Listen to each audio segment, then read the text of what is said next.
दर्शक महानुभावहरू नमस्कार। तपाईं अहिले हेर्दै हुनुहुन्छ वेस नेपालबाट प्रसारित लाइभ कार्यक्रम इन्टरेक्सन विथ एसपी र हामी विशेष गरेर विभिन्न युवा व्यक्तित्वहरूसँग कुराकानी गर्ने गरिरहेका छौं। र पछिल्लो समयमा तपाईलाई थाहा छ नेपालमा पनि अहिले स्थानीय चुनाव लागेको छ र प्रवासमा पनि नेपालीहरू माझमा एक किसिमको चुनावको लहर फैलिएको छ, जसले गर्दा चुनावमा पार्टिसिपेसन हुनुपर्ने थियो, त्यसमा चाहिँ भोट हामीले पनि पाउनुपर्ने थियो अधिकार, त्यो अधिकारबाट हामी वञ्चित भइरहेका छौं भन्ने एउटा आवाज पनि उठिरहेको छ। र प्रवासमा लामो समय जापानमा पत्रकारिता क्षेत्रमा एकदमै पोख्त व्यक्तित्व र पछिल्लो समयमा यो इस्ट एसियामा तपाईलाई थाहा छ अमेरिकाले अहिले कोरियामा चाहिँ आक्रमण गर्न सक्ने ठूलो धम्की पनि दिएको छ र यता जापानले पनि अमेरिकालाई समर्थन गर्दै आइरहेको छ र जापानमा रहेका नेपालीहरू र कोरियामा रहेका नेपालीहरू माझमा त्यो सोसाइटीमा एक किसिमको डरको भय फैलिएको छ र हामी त्यो विषयमा पनि कुराकानी गर्नका लागि स्पेशली हामीले nepaljapan.com का चीफ एडिटर आनन्द कोइराला ज्यूलाई निम्ताएका छौं। Sir, you are most welcome to this program. आराम हुनुहुन्छ सर? ठिकै छ। केही रुगा लागेको? हजुर, र जापानमा पहिला तपाईँ जापानमा लामो समय भयो होइन, पत्रकारितामा पनि काम गरिरहेको? मेरो प्रवेश गरेको 4 वर्ष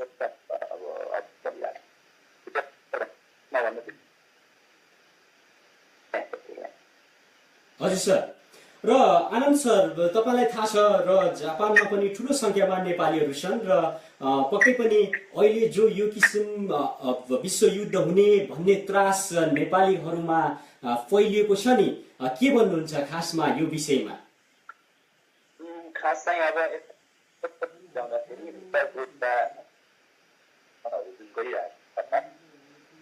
अन्य देशहरूको नेसन छिमेकी दक्षिण कोरिया,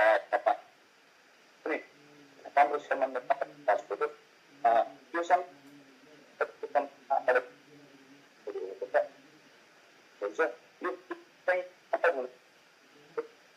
अमेरिका विगत लामो अमेरिकाले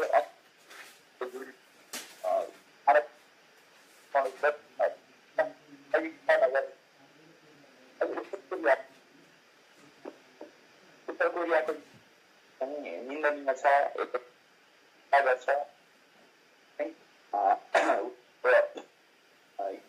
त्यो मामलामा चाहिँ अहिले हामीले आनन्द सरसँगको कनेक्सन अलिकति विच्छेद भयो। हामी उहाँसँग जान्ने प्रयास गरिरहेका छौं। जापानमा अहिले युवाहरूमा, सम्पूर्ण व्यक्तित्वहरूमा एक किसिमको त्रासको भय फैलिएको छ र पक्कै पनि वर्ल्ड वार भइहाल्यो भने के हुन्छ त आखिरमा। र हामी उहाँसँग प्रत्यक्ष सम्पर्कमा छौं र आनन्द सर सम्बन्ध अलिकति कनेक्सनमा अलिकति प्रब्लम आयो, त्यसको लागि हामी सम्पूर्ण दर्शक महानुभावलाई सरी भन्न चाहन्छु र पुनः वेलकम तपाईलाई कार्यक्रममा। हजुर सर। हजुर सर, हामीले सुनिरहेछौँ हामीले तपाईलाई। हेलो। हजुर आनन्द सर भनिदिनुहोस् सर, यो जुन किसिमको एउटा जापानले पनि सचेतका लागि यदि तपाईको कोरियाबाट कुनै पनि मिसाइल जापानमा आउँछन् भने त्यसका लागि जापानमा रहेका सम्पूर्ण जति पनि जनसमुदायहरू छन् उहाँहरूले यसरी सचेत रहनुहोस् भनेर एक किसिमको अलर्ट पनि दिएको थियो केही दिन अगाडि। तपाईँ यो विषयमा के भन्नुहुन्छ?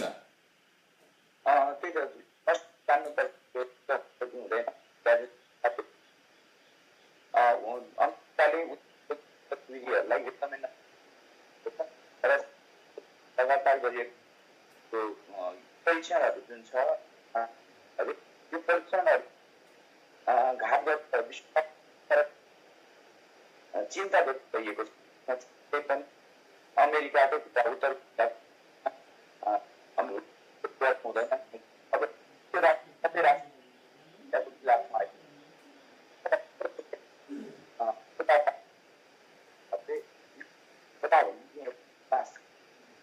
आनन्द सर तपाईँले बोलेको आवाज अलिकति सुनेन भन्ने हाम्रो दर्शक महानुभावले कमेन्ट गर्नुभएको छ। तपाईँलाई हामी अनुरोध गर्न चाहन्छौँ अलिकति ठुलो स्वरमा बोलिदिनको लागि पनि। हजुर, उत्तरको गतिविधिहरू चाहिँ चीनले पनि अलिकति नकारात्मक हिसाबले मानेको छ। जापान, चीन, कोरिया र अमेरिका यी ठुला शक्ति राष्ट्रहरू जसले चाहिँ उत्तर कोरियाले गरेको गतिविधिहरूलाई यसलाई कस्तो पार्नुपर्ने जारी छ। अहिले पछि अपडेटमा उत्तर कोरिया गरेको परीक्षणहरू छ, आग्रह छ। यो यहाँ चाहिँ यदि कसको हालिहाल्यो भने चाहिँ जहाँ चाहिँ आफ्नो ठाउँमा छ देखेको राष्ट्रहरूले चाहिँ टार्गेट आफ्नो तयारीहरू गरेको पाइन्छ। तर रुस र कोरियामाथि सट्टा छलफल गरेर अगाडि बढ्दा राम्रो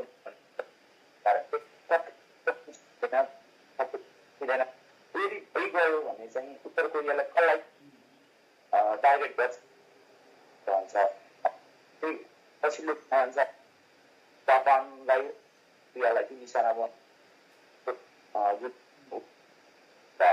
सन्देश दिएको त्यो सन्देश चाहिँ साँच्चै एउटा ट्रस्ट अब जो बारेमा यसरी जोगिन सकिन्छ। त्यसो भए तपाईँ भन्नुहुन्छ र नेपालीहरूमा त्यस्तो किसिमको डर जो एउटा भय पैदा भएको छ त्यसबाट सबैजनालाई मुक्त भइदिन पनि अनुरोध गर्न चाहनुहुन्छ, होइन? त्यही बुझ्यो नि। एउटा कुरा यस्तो हुन्छ, शक्ति राष्ट्रहरू हतियार तर अब कुन बेला उहाँ हुन्छ त्यो कुरा जाउँ त्यो अन्डरस्ट्यान्डिङ। अब उत्तर कोरियाले पनि मैले चाहिँ हामीलाई मिठो मिठो भएर कसैलाई आक्रमण दिन भनेछ कुराहरू चाहिँ आधारमा मैले अब मलाई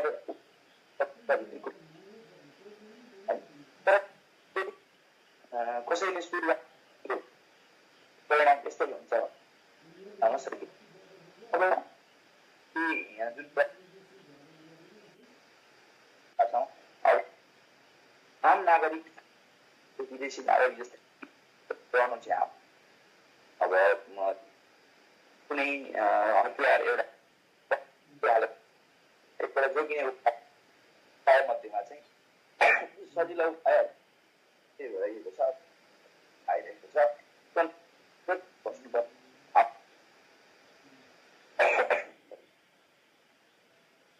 हजुर सर, र यहाँ अब अलिकति तपाईँ जापानमा पनि लगभग 4 वर्ष भयो बसाइ भएको भन्नुभएको छ र जापानमा पनि जापानको बसाइ कस्तो छ खासमा, र नेपालबाट जापान आउने विद्यार्थीहरू विभिन्न भिजाहरूमा पनि जापान आउने क्रम जारी नै छ र के भन्नुहुन्छ उहाँहरूलाई, के भन्नुहुन्छ के कसरी आउँदा ठिक हुन्छ र जापानमा यस्तो किसिमको एक्सपेक्टेसन जस्तो गरेर उनीहरू आउँछन् त्यो अनुसारको मिट भएको छैन भन्ने आरोप छ नि? एकदम आधारभूत कुरा भनेको हामी नेपालीहरूको शैक्षिक स्तर भनेको 50। अब हामी विदेश जाँदाखेरि के लागि जाइन्छ भन्ने कुरा छ। अध्ययनको लागि आउने यहाँ पढ्नै पर्ने, कामको लागि आउने भने काम गर्ने, खाडी कतारहरू अन्य चाहिँ विकसित र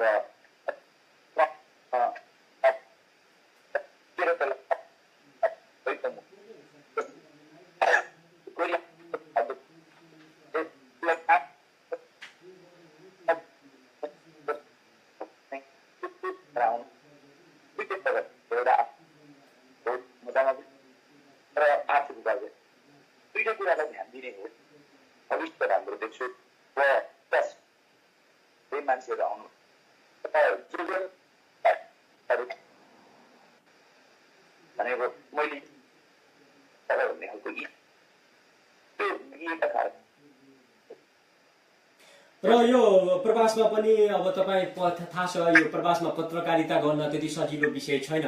र पक्कै पनि एक किसिमको जटिलता यहाँको व्यस्तताका बावजुद पनि पत्रकारहरू आफ्नो रिपोर्टिङ गर्नबाट पछि हटेका छैनन् र यो विषयमा आनन्द सर के भन्नुहुन्छ खासमा? अब पत्रकारिता मैले पनि त्यो टाइम चाहिँ किन पाइरहेको छैन तर पत्रकारिताको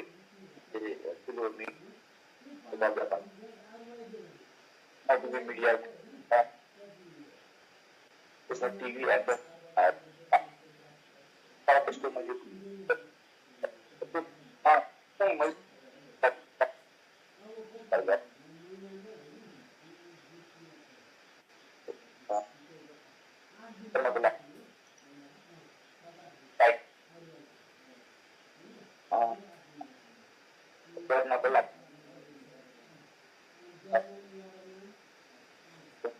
आनन्द सर, हामी तपाईँको आवाज अलि राम्रोसँग स्पष्टसँग सुनिराखेका छैनौँ सर। अलिकति तपाईँले आफ्नो त्यहाँ क्यामेरालाई अलिक व्यवस्थित गरेर अलिकति साउन्ड स्पष्ट हुने गरी हाम्रो सम्पूर्ण श्रोताहरूको अब हेर्ने दर्शकहरूको कमेन्ट आइरहेको छ, साउन्ड अलि राम्रोसँग आएन भनेर चाहिँ गुनासो आइरहेको छ र त्यसलाई मध्यनजर गर्दै मैले सरलाई चाहिँ आग्रह गरेँ सर।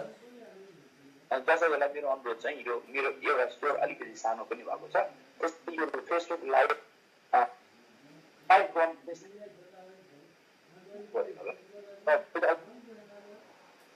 आम रूपमा फुड चाहिँ जापानमा जुन छ त्यो गर्दै आएको हो त्यसलाई प्रयास गर्छु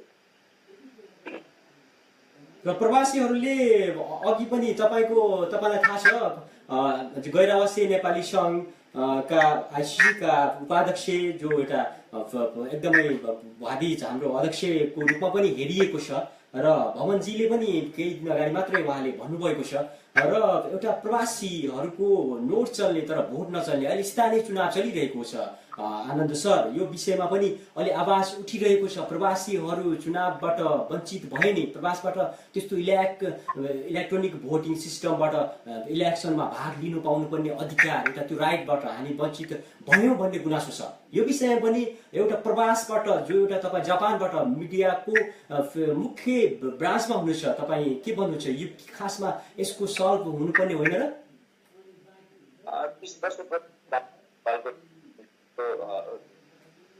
स्थानीय निर्वाचन छ, स्थानीय जनप्रतिनिधिको लागि तर विभिन्न कारण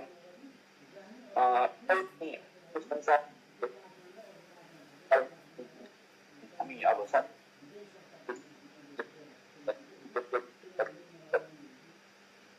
इन्टरनेट पनि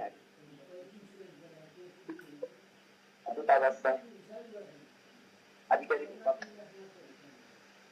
मान्छेले चाहिँ अध्यक्ष भवनबाट उठाइरहनु भएको छ आफ्नो माध्यमबाट पाउनुपर्छ भने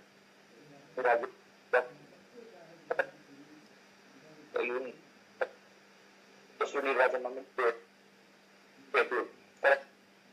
दिएन तर आकर्षित मिलाइदिए राम्रो हुन्थ्यो भन्ने अब हामी लागि 40 लाख चाहिँ यो 40 लाख गरिरहेको तर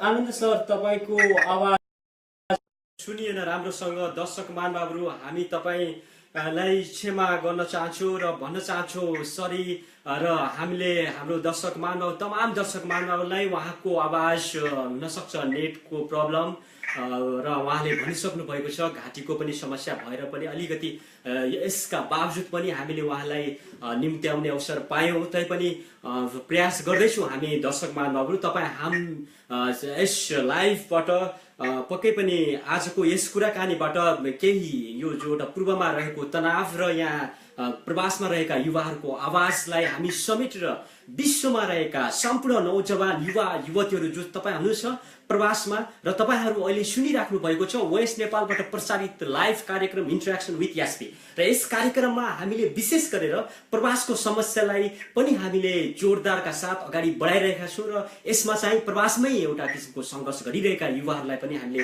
निम्त्याउँदै आइरहेका छौँ र म आनन्द सरलाई पुनः यदि राम्रो साउन्ड आउन सक्यो भने म दर्शक महानुभावहरूसँग उहाँलाई चाहिँ जोड्ने प्रयास गरिरहेको छु सर नमस्कार सर सुनिराख्नु भएको छ सर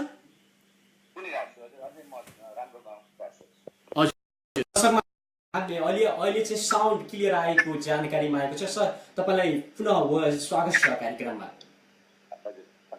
सर यो जो मैले तपाईँलाई भनिसकेँ कि अब एनआरएन को पनि चुनाव आउँदैछ नजिक आउँदैछ एक किसिमको जर्मनीबाट पनि तपाईँको कुमार पन्तजी उठ्ने कुरा आएको छ र यहाँ हाम्रो जापानबाट पनि तपाईँको जो कि भवन भट्टज्यू त्यो चुनावमा चाहिँ दुईजनाको एक किसिमको प्रतिस्पर्धाको रूपमा हेरेको छ एनआरएन भित्र कसको पल्ला भारी छ र कसले जित्ला र कसले चाहिँ एक किसिमको नेतृत्व गर्ला अबको आगामी चुनावमा यसलाई पनि नजिकबाट हेरिरहेका छन् हाम्रा सम्पूर्ण विश्वबाट दर्शक महानुभावले अब मैले चाहिँ यसले चुनाव जित्छ भनेर यसरी ठ्याक्कै भन्न चाहिँ गाह्रो हुन्छ म एउटा एनआरएन एउटा गैरावासी नेपाली मेम्बर हो जुन प्रक्रियाबाट हुन्छ यो जुन अभियान छ नि गैरावासी जुन नेपालीका लागि नेपाली भन्ने अभियान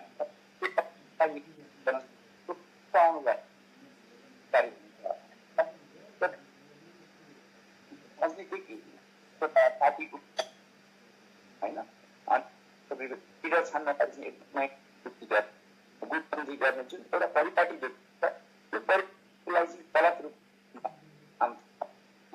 त्यो चिन्ता चाहिँ त्यो चाहिँ गलत यसरी नगरौँ न बरु सर्वपक्षको मिलेर एउटा अभियानलाई कसले खेल्न काम गर्न सक्छ यस्तो खालको सामूहिक आवाज निकाल्न सक्छ भनेर माग्छ त्यो पुरा गर्ने व्यक्ति चाहिँ आउनुपर्छ मेरो पनि कुरा मैले रिपोर्टिङको न्युज पनि पब्लिस गरेको थिएँ त्यो पब्लिस गर्दा पनि विभिन्न ग्रुपको आइसिसीको पदाधिकारीहरूसँग अब त्यस्तो खालको चाहिँ साझा उम्मेदवार साझा व्यक्ति चाहिँ नेतृत्वमा आयो भने काम गर्न सजिलो हुन्छ भन्नु थियो भन्छु कि कुनै एउटा तपाईँको मैले एकछिन तपाईँलाई रोक्न खोजेँ आनन्द सर तपाईँको दृष्टिकोणमा भवन सरको पल्ला भारी छ या कुमार सरको छ तपाईँलाई थाहा छ आफ्नो ठाउँबाट भवन सरको पनि एउटा विश्वमा राम्रो हरेक विश्वका हरेक प्रतिनिधिहरूसँग उहाँको राम्रो सम्बन्ध छ तपाईँलाई थाहा छ नि अब तुलनात्मक हिसाबले हेर्दाखेरि तपाईँको भवन सरको अलिकति ब्याकग्राउन्ड हेर्नुहुन्छ भने उहाँ चाहिँ संस्थापक एनआरएन सदस्य जापानको पूर्व अध्यक्ष त्यसपछि आइसिसी कोष अध्यक्ष हुँदै 2 पटक उपाध्यक्ष भइसक्नु भएको व्यक्ति हो त्यसै कुमार पन्त जर्मन एनसिको संस्थापक त्यसपछि उहाँ आइसिसीको चाहिँ महासचिव भएर उपाध्यक्ष अब व्यक्तिगत मेरो त्यस्तो धेरै जुन उहाँहरूसँग मेरो छैन तर नेतृत्वमा अभियान छ उहाँको अभियान चाहिँ त्यो उहाँले एकचोटि टिकबाट गएको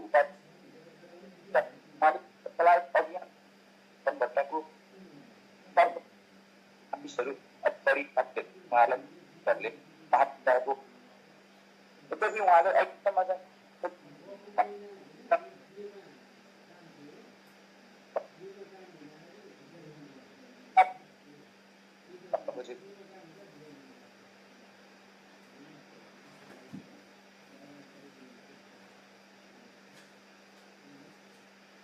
आनन्द सर तपाईँको आवाज सुनिएन सर, सरी सर, तपाईँको सक्नु भएन हाम्रा दर्शक महानुभावहरूले र तपाईँसँग हामी कन्ट्याक्ट गर्ने प्रयास दर्शक महानुभाव तपाईँलाई मैले जानकारी गराएँ कि अब केही समयपछि एनआरएनए जो एउटा आइसिसीको अहिलेसम्म अध्यक्षको रूपमा तपाईँको शेष घलेज्यूले आफ्नो एउटा राम्रो भूमिका खेल्दै आउनु भएको छ र उहाँको कार्यकाल सकिन आँटिसकेको छ र चुनावको पनि लागि एउटा विश्वमा जगेका एनआरएनएहरू दौडधुपमा रहेका छन् र हामी अहिले भर्खरै हामी तपाईँसँग आनन्द कोइराला जो जापानबाट एउटा राम्रो जो यो मिडिया क्षेत्रमा पनि काम गरिराख्नु भएका व्यक्तित्व र गैर-आवासी नेपाली सङ्घका हरेक गतिविधिहरूलाई पनि उहाँले निहाल्दै आइराख्नु भएको छ र हामी उहाँसँग प्रयासमा छौँ, हामी कन्ट्याक्टमा, हामी उहाँसँग प्रत्यक्ष तपाईँसँग कुराकानी गर्ने जमर्को मा छौँ र उहाँसँग हामी कन्ट्याक्ट गर्ने प्रयास गरिरहेका छौँ र आज हामीलाई पक्कै भन्नुपर्छ, त्यसको लागि हामी सरी भन्न चाहन्छु।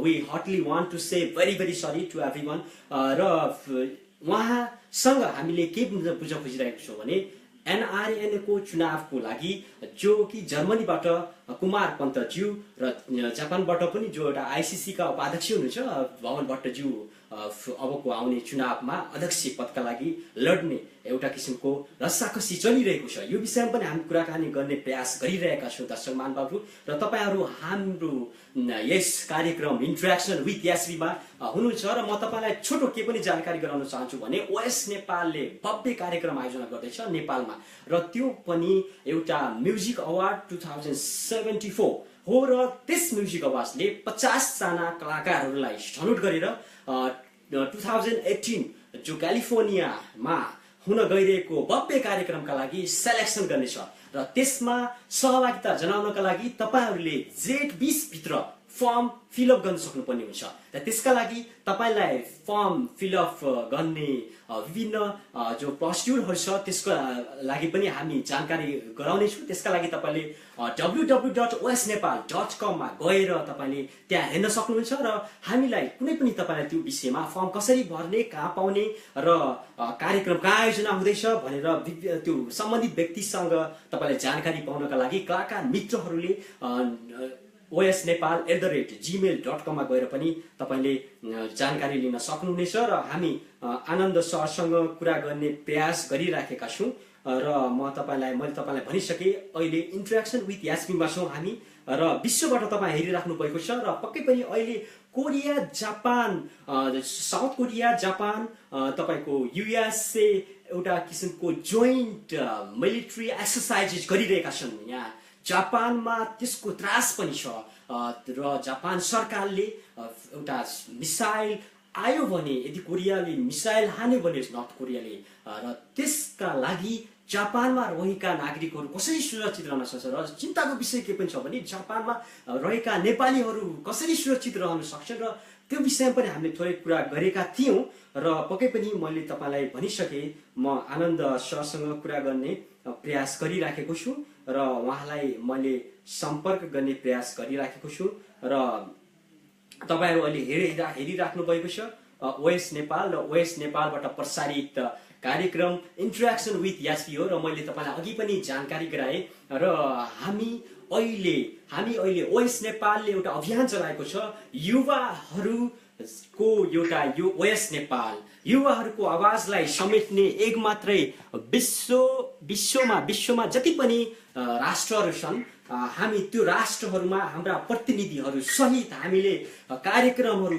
दमदाग तरिकाले सञ्चालन गरिराखेका छौँ र हाम्रो एउटै लक्ष्य के छ भने प्रवासमा रहेका युवाहरू विभिन्न दुःख पीडा सहित बोकेर उहाँ प्रवासमा आउनु भएको छ र उहाँहरूले स्थानीय चुनाव जस्तो एउटा चुनावमा जो एउटा 20 वर्षपछि आफ्टर 2 डिकेड्स पछि आउँछ यो चुनाव र त्यो चुनावमा हामी 50 लाखभन्दा माथि युवाहरू पार्टिसिपेट हुन पाउँदैन। अब यो कस्तो किसिमको दयनीय एउटा भन्नुपर्छ र कि तपाईँलाई थाहा छ डोनाल्ड ट्रम्प र हिलारी क्लिन्टनको इलेक्सनमा स्पेसबाट पनि इलेक्सनमा भाग लिन पायो, त्यहाँबाट पनि भोटिङ गर्न पायो भनेपछि भोटिङ राइटबाट हामी वञ्चित हुनु स्वाभाविक हो या होइन? यो विषयमा हामीले कुरा गरिसक्यौँ हामीले, तर पनि उहाँको आवाज राम्रोसँग सुनिएन। त्यसको लागि हामी दर्शक महानुभावहरूलाई सरी भन्नै पर्छ। Anand sir, you are most welcome to this programme sir. तपाईँको आवाज सायद अहिले राम्रोसँग सुनिन्छ होला।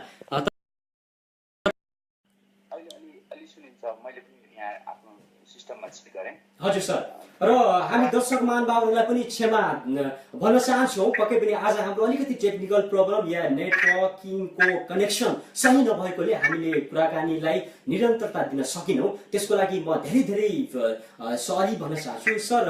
ल यो जुन एउटा हामीले यो एनआरएनएको चुनाव आउँदैछ र त्यो विषयमा कुरा अगाडि बढाइराखेका थियौँ र पछिल्लो समयमा तपाईँलाई थाहा छ एप मार्फत पनि एउटा यो हामी सदस्यता लिने भनेर जापानले सुरुवात गरेको छ। जापानको एनआरएनए यहाँको शाखाले के हो खासमा, कसरी लिन सकिन्छ, यो विषयमा पनि थोरै हाम्रा जापानमा रहेका नेपाली युवाहरूलाई, यहाँ तमाम युवाहरू छन् जो एनआरएनको सदस्यबाट वञ्चित छन्, उहाँहरू अबको इलेक्सनमा पार्टिसिपेट हुन चाहन्छन्, के हो खासमा, कसरी त्यो सदस्यता लिन सकिन्छ, कस्तोले लिन सकिन्छ?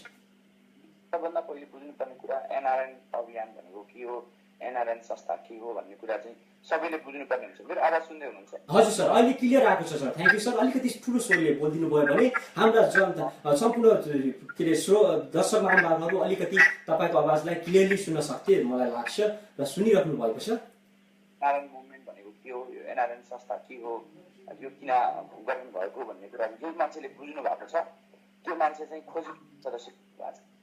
जस्तो एउटा त्यो बेलादेखिको जुन अहिलेको मुभमेन्ट हेर्दाखेरि मान्छे बढ्दै जानुभएको छ। त्यो बेला बुझाउनु थियो विभिन्न कारणले।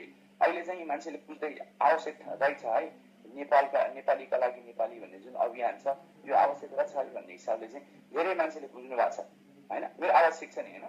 हजुर। अब त्यो हिसाबले गठन भएको संस्था हो। अब केही बिचमा चाहिँ राजनीतिक खिचातानी, अब राजनीतिक होडबारी भोटको लागि लुचाचुरी भएको जस्तो फिल भए तापनि साँच्चै नै प्रवासमा रहेको नेपालीहरूको हितको लागि जुन दूतावासले जुन हामीलाई जुन सहयोग गर्छ त्यस्तै यो सामुदायिक हिसाबबाट सहयोग गर्ने संस्था हो। ठुलो सञ्जाल छ, भरिको लगभग 74-75 जिल्लामा यसको चाहिँ सञ्जाल पुगिसकेको छ। हामी जति प्रवासमा बसेको नागरिकहरूको एउटा सामूहिक चौतारो हो भन्न रुचाउँछु म चाहिँ।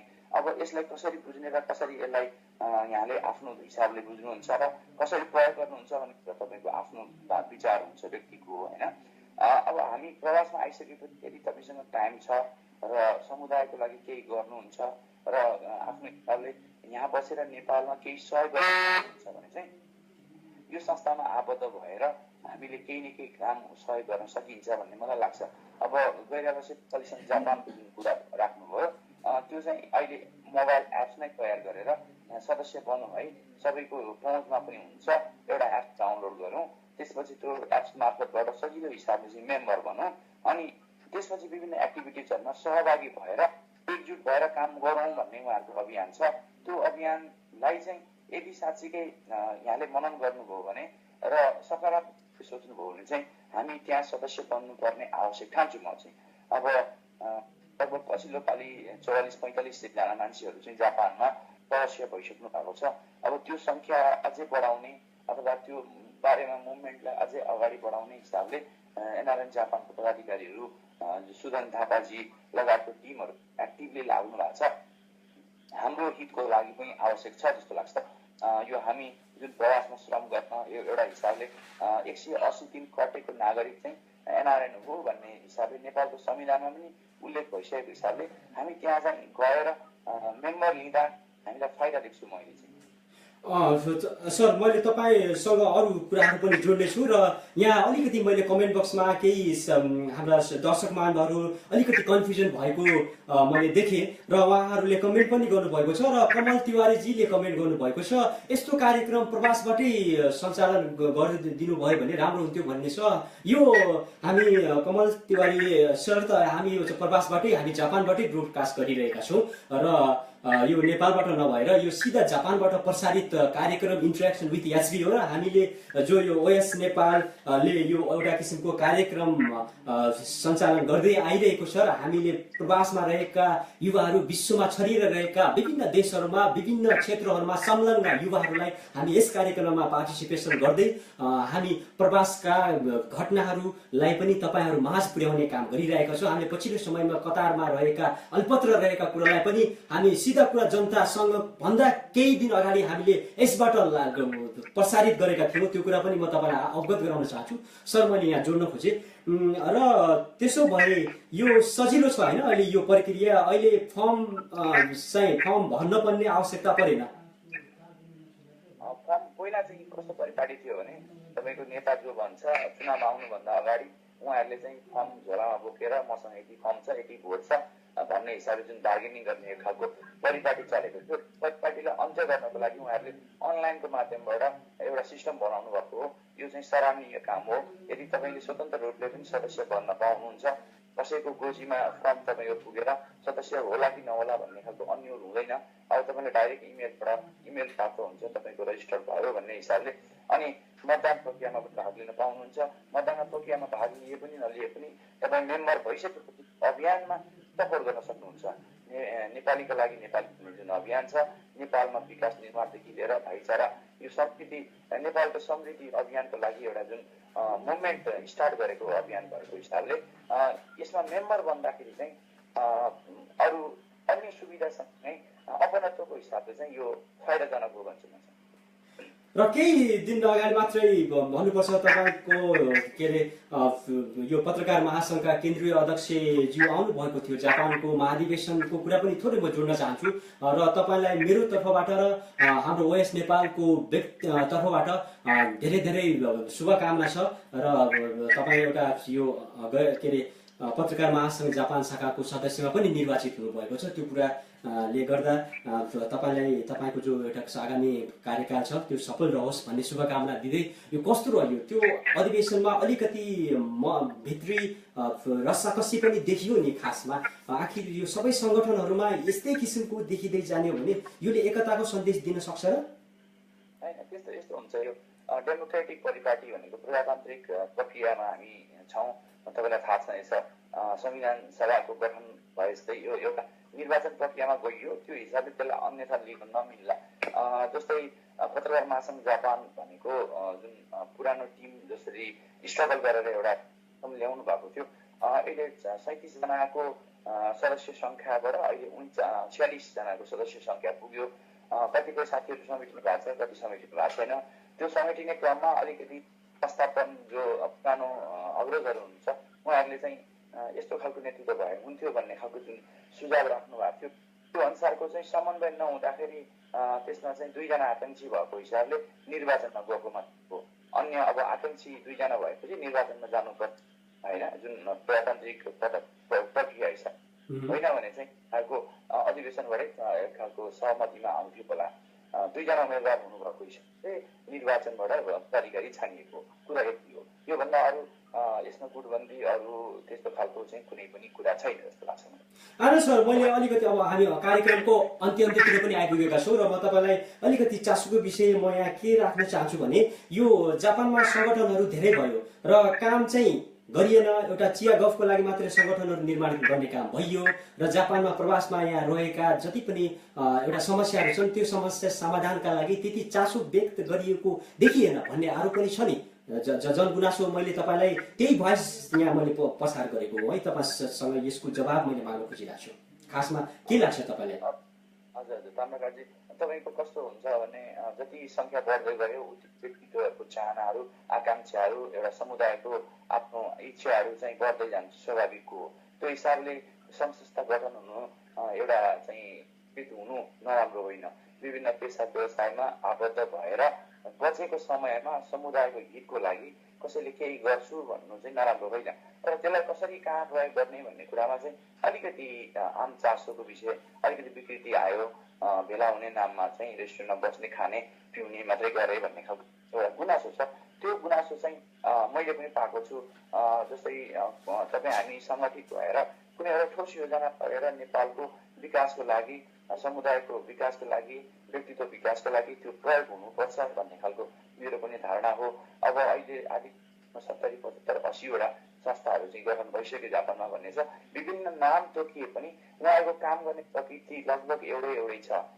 विभिन्न प्रकृतिबाट कामहरू चाहिँ हुनु पर्यो भन्ने चाहिँ मेरो पनि गुनासो हो। उहाँहरूसँग मेरो पनि चाहिँ यो बारेमा कुराहरू हुन्छ। काम चाहिँ के गर्नुभयो त 1 वर्ष तपाईँले गरेको गतिविधिहरू पारदर्शी कति भयो भन्ने खालको मैले पनि प्रश्नहरू राख्छु उहाँलाई। अलिकति कतिपय साथीहरूले खुलेर जवाब दिनुभएको छ, कतिपय साथीहरू चाहिँ सम्पर्कमै आउनु भएको छैन। त्यो हिसाबले हेर्दाखेरि संस्थागत हुनु नराम्रो होइन, तर उहाँले गरेको जवाब काम चाहिँ त्यसको जवाबदेहिता र त्यसको प्रभाव र यसको असर बारेमा पनि उहाँहरूले चाहिँ समय समयमा खुलेर त्यो बारेमा चाहिँ भनिदिनु भयो भने चाहिँ राम्रो हुन्छ। आर्थिक रूपमा पारदर्शी भयो भने एउटा संस्था एकदमै राम्रो देखिन्छ। कुनै एउटा जिल्ला संस्था खुल्यो भने त्यो जिल्लाका सबै नागरिकहरू, सबै व्यक्ति त्यसमा अटाएर सामूहिक ठोस एउटा चाहिँ अभियानहरू सञ्चालन भएदेखि त्यो एकदमै ठुलो प्रभावकारी हुन्छ। त्यो हिसाबले चाहिँ सङ्गठित हुनु राम्रो हो, तर त्यसका विकृतिहरूलाई चाहिँ पहिले आएर त्यसलाई चाहिँ समाधान गर्नु भयो भने चाहिँ राम्रो हुन्छ भन्ने मैले ठानेछु। आनन्द सर, तपाईँले आफ्नो एकदमै व्यस्त समय जो कि जापानमा समय दिन पनि गाह्रो छ र तपाईँले हाम्रो यस कार्यक्रमलाई महत्त्व दिएर समय सेयर गरिदिनु भएकोमा मेरो व्यक्तिगत तर्फबाट तपाईँलाई धेरै धेरै धन्यवाद। हजुर, धन्यवाद तपाईँलाई पनि मेरो तर्फबाट। यो चाहिँ सम्पूर्ण दर्शकहरूलाई पनि धन्यवाद दिन चाहन्छु। दर्शक महानुभावहरू, र हामीले तपाईँलाई उठायौँ विषयवस्तुहरू पक्कै पनि अहिले पछिल्लो समयमा जुन विश्वयुद्धको किसिमको विश्वयुद्ध हुने भन्ने एउटा यहाँ डरको तय फैलिएको छ र पक्कै पनि यहाँ जापान र कोरियामा रहेका नेपालीवासीहरूमा पनि, युवाहरूमा पनि तमाम रूपले त्यो एउटा आपसी कुराकानी को एउटा तीव्र गतिले अगाडि बढिरहेको छ र यहाँ सचेतको लागि पनि जापानले एक किसिमको सबैलाई यहाँ जापानमा रहेका जति पनि छन् जापानीहरू लगायतका अन्य प्रवासीहरूलाई पनि एउटा सूचना जाहेर गर्दै सुरक्षित यसरी रहनुपर्छ भनेर एक किसिमको अपडेट पनि गराएको थियो र हामीले त्यो विषयमा पनि जोड्यौँ र आज अलिकति हाम्रो कार्यक्रममा डिस्टर्ब आयो र त्यो साउन्ड राम्रोसँग सुनिन सकिएन र यो नेटको प्रब्लमले गर्दा हुन सक्छ र त्यसैले पनि हामी सम्पूर्ण दर्शक महानुभावहरूलाई अझै हामी धेरै धेरै सरी भन्न चाहन्छु र अब कार्यक्रम हेर्दै गर्नुहोला र हाम्रो यो कार्यक्रममा तपाईँले आफ्नो राय सल्लाह सुझाव दिन सक्नुहुन्छ। त्यसका लागि तपाईँले osnepal@gmail.com जीमेलमा गएर तपाईँले आफ्नो सुझाव दिन सक्नुहुन्छ र त्यसै गरेर हामीलाई विश्वभरका न्युजहरू एकैसाथ हेर्नको लागि www.osnepal.com मा गएर तपाईँले न्युज पनि हेर्न सक्नुहुन्छ। र अन्त्यमा छोटो मैले तपाईँलाई जानकारी गराएँ, हाम्रो जुन ओएस नेपालले एउटा ठुलो कार्यक्रमको आयोजना गरेको छ, त्यो एउटा म्युजिक अवार्ड 2074 र त्यो काठमाडौँमा भव्य रूपले सम्पन्न हुन गइरहेको छ र हामीले भन्यो पनि विभिन्न जति पनि कलाकार मित्रहरू हुनुहुन्छ र तपाईँहरूले त्यस कार्यक्रममा पार्टिसिपेट गर्न सक्नुहुन्छ र तपाईँले फर्म फिलअप गर्नका लागि Z20 भित्र तपाईँले त्यो फर्म भरेर बुझाउन सक्नुपर्ने छ र त्यसपछि जुन एउटा आउँदो यो वर्ष र 2018 मा क्यालिफोर्नियामा हुन गइरहेको भव्य कार्यक्रममा 50 जना सेलेक्टेड त्यो क्यान्डिडेट्सहरू र उहाँहरू कलाकारहरू जान सक्नुहुनेछ भन्दै म ओएस नेपालको प्रस्तुता एसपी ताम्राकार बिदा हुन चाहन्छु। हस्त नमस्कार, जय नेपाल।